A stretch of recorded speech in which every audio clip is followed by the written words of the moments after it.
انسان کے لیے سب سے زیادہ مخلص اس کے والدین ہوتے ہیں، کیونکہ وہ خود سارے دکھ اور پریشانیاں جھیلتے ہوئے نہ صرف اولاد کی بہتر سے بہتر پرورش کرتے ہیں بلکہ انہیں ترقی کرتا بھی دیکھنا چاہتے ہیں۔ اسی لیے دین اسلام نے والدین کی عظمت پر خصوصی زور دیا ہے۔ دنیا بھر کے تمام مذاہب میں والدین کی عظمت اور ان کے حقوق کا پرچار سب سے زیادہ اسلام نے ہی کیا ہے۔ حضرت ابو امامہ رضی اللہ تعالیٰ عنہ سے روایت ہے کہ ایک شخص نے نبی کریم صلی اللہ علیہ وسلم سے پوچھا کہ اولاد پر ماں باپ کا کتنا حق ہے، تو سرکار دو عالم صلی اللہ علیہ وسلم نے فرمایا کہ وہ تمہاری جنت اور دوزخ ہیں۔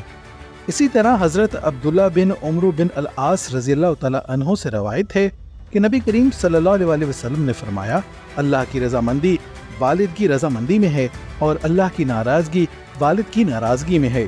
حضرت ابو ہریرہ رضی اللہ تعالیٰ عنہ سے روایت ہے کہ ایک شخص نے سرکار دو عالم صلی اللہ علیہ وسلم سے دریافت کیا کہ مجھ پر خدمت اور حسن سلوک کا سب سے زیادہ حق کس کا ہے؟ تو آپ صلی اللہ علیہ وسلم نے فرمایا کہ تمہاری ماں، پھر میں کہتا ہوں تمہاری ماں، پھر میں کہتا ہوں تمہاری ماں، اس کے بعد تمہارے باپ کا حق ہے، اس کے بعد جو تمہارے قریبی رشتہ دار ہوں، پھر جو ان کے بعد قریبی رشتہ دار ہوں۔ ایک اور جگہ رسول خدا صلی اللہ علیہ وسلم نے فرمایا کہ وہ آدمی ذلیل ہو، وہ خوار ہو، وہ رسوا ہو۔ صحابہ نے عرض کیا، یا رسول اللہ صلی اللہ علیہ وسلم کون؟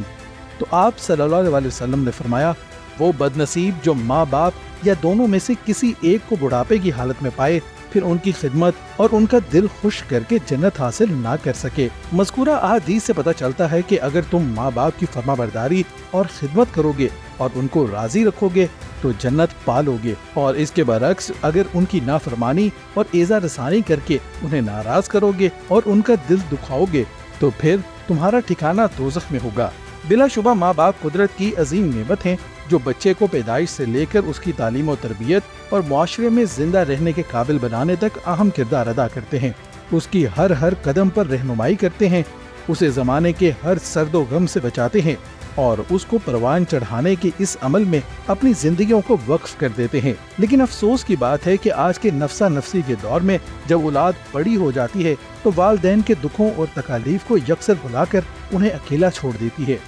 حالانکہ بے بسی کے اس وقت میں ان کو اس اولاد کی سب سے زیادہ ضرورت ہوتی ہے۔ جس طرح والدین بچوں کو کھلا پلا کر اور ان کا دن رات خیال رکھ کر بڑا کرتے ہیں، اسی طرح جب ماں باپ بڑھاپے کو پہنچے تو ان کو بھی خدمت اور سکون کی حاجت ہوتی ہے۔ بزرگی کی حالت میں ماں باپ کی خدمت اللہ کے نزدیک نہایت محبوب اور مقبول عمل ہے، اور یہی وہ آسان راستہ ہے جو جنت میں داخلے کا سبب بنتا ہے۔ دعا ہے کہ اللہ کریم ہمیں والدین کا فرما بردار بنائے اور ان کی خدمت کر کے دعائیں لینے کی توفیق بخشے۔